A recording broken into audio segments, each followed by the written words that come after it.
있어야 생각하고 방치하는 분들이 많으신데요. 자, 이런 분들 각별한 주의가 필요하겠습니다. 왜냐하면 그 증상들이 관절염, 초기 증상의 하나일 수 있기 때문인데요. 특히 무릎의 경우 나이가 들면 체중은 증가하고 또 근육은 빠지게 되죠. 가장 먼저 쉽게 발병할 수 있는 관절염, 이 주 부위라고 하니까요. 더욱 주의가 필요하겠습니다. 참지 마시고요. 빠른 진단 받아보시길 권유드립니다. 자, 생방송 건강콜센터 오늘은 명절이 지나면 심해지는 관절염, 무릎 통증, 그 대처법이란 주제로 여러분들의 무릎 건강 도움 드리겠습니다. 또 방송 보시면서 무료 상담 전화도 열어두고 있는데요. 혹시 통증이나 또 관절염으로 고생하고 계신 분들 있으시다면 지금 바로 전화 주시기 바랍니다. 시청자 참여 방법 안내해 드립니다. 오늘 여러분들의 관절 건강을 위해 도움 말씀 주실 전문의 모셨습니다. 정형외과 전문의 문찬웅 원장님 나와주셨습니다. 원장님 안녕하십니까? 네, 안녕하세요. 시청자분들께 인사 한 말씀 전해주십시오. 네, 안녕하십니까? 정형외과 전문의 문찬웅입니다. 여러분들의 불편한 무릎 궁금증 오늘 제가 풀어드리도록 하겠습니다. 특히 큰 수술 받으실까 봐 무서워서 병원 가기도 힘들어하셨던 분들, 지난 20년 동안 무릎만 전문했던 제가 무릎의 비수술적 치료에 대해서 여러분들에게 알기 쉽게 전달해 드리도록 하겠습니다. 네. 자, 오늘 문찬웅 원장님과 함께하면서 여러분들의 무릎 건강과 관련된 고민 해결 도움 드리겠습니다. 아래 나가고 있는 번호로 지금 바로 연락 주시기 바랍니다. 자, 본격적으로 이제 원장님과 말씀 나눠보겠습니다. 우리 몸에 참 많은 관절이 있죠. 그 가운데 역시 가장 많은 분들 통증 호소하는 부위하면 무릎이 아닐까 합니다. 원장님, 이 무릎 통증 대표적인 질환 또 증상들부터 짚어주실까요? 예.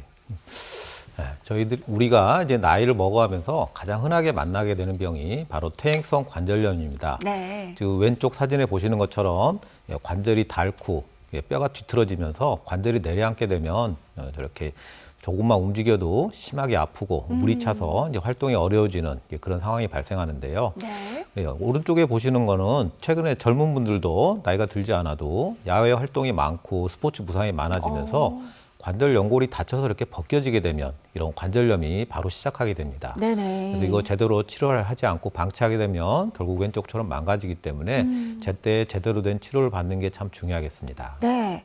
참 나이에 상관없이 발병할 수 있는 것이 관절염입니다. 네, 무릎 관절염이 시작됐고 통증이 발생했음에도 불구하고 제때 치료를 안 하고 방치하게 된다면 이럴 경우 어떤 문제점들이 나타날까요? 예. 네, 우리가 무릎이 괜찮을 때, 관절이 괜찮을 때는 달리기를 해도 산을 갔다 와도 붓지도 않고 아프지도 않고 잘 쓸 수가 있죠. 근데 이게 나이가 들어가면서 관절이 닳거나 다쳐서 관절이 벗겨지게 되면은 점점 사용하면 염증 반응이라는 게 생기게 되면서 관절에 물이 차게 됩니다. 네네. 물이 차면 그때 이제 불편하고 아픈 걸 느끼게 되는데요. 그때 제대로 치료를 바로 하지 않고 계속 방치하게 되면은 지금 화면에서 보시는 게 방치된 관절염을 가진 환자분의 엑스레이 사진인데요. 관절이 다 닳아서 없어지고 뼈끼리 붙어버리고 오다리 변형이 심하게 되는 그런 변화가 오게 되는데 네네. 이런 상황이 발생하게 되면 조금만 움직여도 아프기 때문에 일상생활도 힘들어집니다. 집안일도 잘 못할 정도가 되다 보니까 활동이 줄게 되는데요. 이런 활동이 줄게 되면 우리 몸의 다른 건강도 다 나빠지게 되죠. 네. 그래서 결국은 처음에는 무릎만의 문제였지만 방치해가지고 결국 전신 문제가 되는 심각한 상황도 올 수 있기 때문에 무릎이 좀 아프고 불편해지면 바로 치료를 시작하는 게 좋습니다. 네. 자, 아프고 문제가 생겼다 느껴지시면 바로 치료를 받아라 원장님 말씀이셨습니다. 자, 그러면 이렇게 무릎에 문제가 생겼을 때 단계적으로 치료 방식도 좀 달라지죠? 예. 저희가 무릎 연골 상태와 아프기 시작한 시기 여러 가지를 고려해서 다양한 치료를 시도하게 됩니다. 네. 가장 이게 우리 초기고 관절이 비교적 괜찮다 그러면은 물리치료나 도수치료 또는 약물치료라든지 일반 주사치료 같은 보존 쪽 치료를 먼저 해보게 됩니다.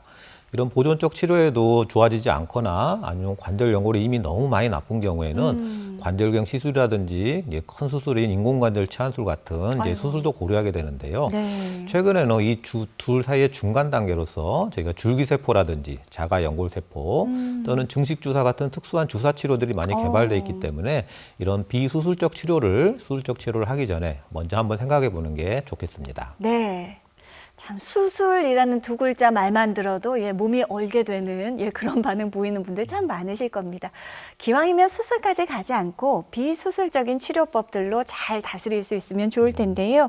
자, 본격적인 비수술적 치료법들 좀 다양하게 있습니다. 알아보도록 하죠. 먼저 자가골수 줄기세포 주사, 원장님 어떤 치료법입니까? 예. 여러분 아마 줄기세포란 말 많이 들어보셨을 겁니다. 네. 우리 몸에서 손상되고 망가진 부위를 다시 재생시켜주고 염증을 다스리는 아주 고마운 기능을 가진 세포인데요. 네네. 이게 불행히도 어른이 되면은 이 줄기세포가 몸에 거의 남아있지 않게 됩니다. 근데 이런 줄기세포를 저렇게 지금 화면에서 보시는 특별한 키트를 이용해서 저희가 분리한 다음에 농축시켜서 다시 관절에다 주사해서 그 줄기세포의 치료 효과를 노리는 게 자가 줄기세포 주사입니다. 네. 최근에 이 치료법은 나온 지가 꽤 됐는데요. 최근에 저런 안전하고 쉽게 우리가 줄기세포를 얻을 수 있는 키트가 개발되면서 네네. 나라에서 인정해준 신의료 기술로서 이제 치료를 받을 수 있게 되었습니다. 신의료 기술로 고시가 된 자가골수 줄기세포 주사, 구체적인 치료 과정 궁금한데요. 예. 먼저 우리 몸에 줄기세포가 그래도 많이 남아있는 부분이 우리 뼈 속의 골수라는 부분에 많이 남아있는데요. 주로 이제 골반 쪽에서 저희가 이제 골수를 채취하게 됩니다. 골수를 네. 채취해서 아까 보셨던 그 키트에 주입을 하고 두 번의 원심 분리 과정을 거치게 되면은 농축된 줄기세포를 저희가 안전하게 쉽게 얻을 수 있게 됩니다. 그 네. 주사기로 뽑아서 다시 관절에 집어넣어주게 되면 아주 간단히 치료가 끝나게 됩니다. 자, 이 치료법이 나온 지는 꽤 됐다고 원장님 말씀하셨습니다. 그렇다면 실제 치료 효과에 대한 좀 검증이나 자료들도 있을까요? 네.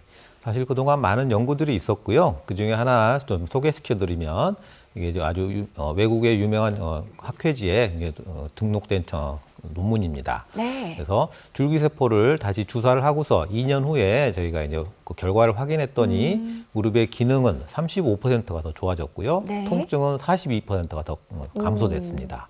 그리고 저희가 이제 관절 연골의 두께를 측정을 해봤는데요. 이거는 관절 연골이 혹시 재생됐을 수도 있다는 것을 시사하는 소견이 되는데요. 네네. 종아리 쪽 뼈에서는 10%가, 그리고 허벅지 뼈에서는 16%가 1년 후에 더 증가된 걸 확인할 수 있었습니다. 그래서 네.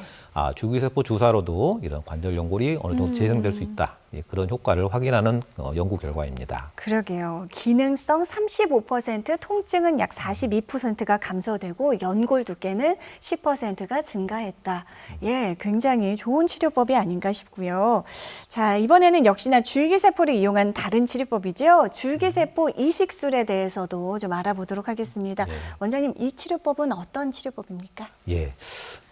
방금 전에 소개시켰던 주사는 이제 자기 줄기세포를 농축시켜서 주사하는 건데요. 줄기세포 이식술에 쓰는 이제 치료제는 그 농축 정도가 아니고 우리가 태반에서 얻은 줄기세포를 증식을 시켜서 아주 고농축으로 약으로 만든 겁니다. 네. 우리 몸의 관절 연골이라는 조직은요, 자연적으로는 절대 다시 안 만들어집니다. 그런데 그런 부분에 저렇게 잘 다듬고 줄기세포를 저렇게 발라주게 되면은 그 주변 준비작용이라는 아주 좋은 작용을 통해서 다시 네. 관절 연골이 만들어지고 파였던 부위가 저렇게 메꿔지는 그런 치료가 줄기세포 이식술이 되겠습니다. 네. 연골을 재생시킬 수 있다는 점에서 굉장히 기대되는 치료법이 바로 이 줄기세포 이식술이 아닌가 싶습니다. 자, 어떤 특징들이 또 있을까요? 네. 이 치료 가장 큰 특징이라면은 인공관절 치료와는 달리 자기 관절을 그대로 쓸 수 있다는 게 가장 큰 특징이 되겠습니다. 나이가 많이 드셔서 생긴 관절염 환자분이나 젊어서 다쳐서 생긴 분에도 모두 치료가 가능하고요. 네네. 자가 연골과는 달리 단 한 번의 시술로 관절 연골을 다시 만들 수 있습니다. 그리고 줄기세포 이식술만 하는 경우에는 한 30분 정도 짧은 시간에 우리가 관절경이라든지 아주 최소 절개로 간단히 할 수 있는 시술이고요. 아무래도 시술이다 보니까 인공관절과는 달리 나이가 많으시거나 내과병이 많으신 분들도 큰 수술에 대한 위험 없이 할 수 있다는 게 특징입니다. 네. 위험성, 부담도 적고요. 또 그리고 짧은 시간까지 여러모로 장점이 많은 치료법입니다. 줄기세포 이식술.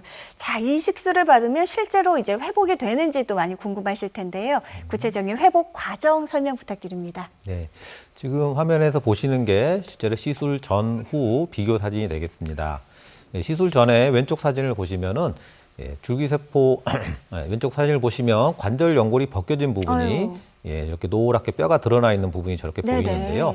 이거를 잘 다듬은 후에 가운데 보시는 것처럼 빨갛게 줄기세포 치료제를 이렇게 발라놓고 약 대략 한 달 정도의 재활 기간이 좀 필요하긴 한데요. 그 이후에 다시 살펴보는데 다시 그 벗겨졌던 부분이 이렇게 다시 하얀 와. 관절 연골로 감쪽같이 덮여 있는 걸 다시 확인할 수 있었습니다. 네. 이렇게 연골이 벗겨져 있던 부분이 저렇게 잘 재생이 돼서 덮이게 되면은 그동안 아프고 물이 찼던 무릎 다 좋아지고 걸음걸이도 좋아지는 그런 효과를 보이는 치료입니다. 네. 자, 줄기세포 이식술 실제 받은 분들의 치료 사례도 궁금하실 겁니다. 56세 우리 아버님께서 실제로 치료를 좀 받으셨죠? 네. 56세. 요즘 나이로는 정말 한창의 시대죠. 예. 그쵸. 근데 또 어떤 일인지 모르겠지만 이미 관절 연골이 상당히 벗겨지고 거의 뼈가 드러나 있고 다리도 심한 오다리 변형까지 동반돼 있는 아주 심한 아유. 관절염을 가지신 분이었습니다. 네네. 여러 가지 치료 이미 다 해봤지만 다 소용이 없었고요. 결국 이제 수술적 치료 이제 생각하셨는데요. 보통 대부분 이 정도 상태가 되면 나이 좀 많이 드셨지만 인공관절 보통 권하는 경우가 많습니다. 네네. 근데 일단 환자분이 자기 무릎 계속 쓰기를 원하셨고요. 또 하시는 직업도 인공관절 하기엔 좀 맞지 않고 여러 가지 사정이 있어서 그러면은 줄기세포 이식술에 추가로 오다리가 있는 경우에는 이제 줄기세포 이식술만 단독으로 하는 경우에는 그 효과가 오래 지속되지 않는 경우가 많습니다. 네네. 그래서 이런 경우에는 안짱다리를 펴주는 절골술이라는 치료를 이제 같이 하기로 해서 이제 그 시술을 시행했습니다. 네네. 시술 시행 후에 그동안 아프고 붓고 걸을 때마다 아팠던 무릎 많이 좋아졌고요. 나중에 1년 정도 후에 다시 좀 확인했을 때 왼쪽 사진에 보이는 그 관절이 다 벗겨지고 뼈가 드러났던 부위가 이렇게 연골이 잘 재생이 되면서 잘 덮여 있는 걸 확인할 수 있었습니다. 네. 이렇게 인공관절 수술이 필요할 수도 있는 상황이었지만 예, 줄기세포 이식술과 절골술이라는 치료를 조합해서 예, 자기 관절을 계속 쓸 수 있게 해줬던 치료가 바로 이런 경우입니다. 네.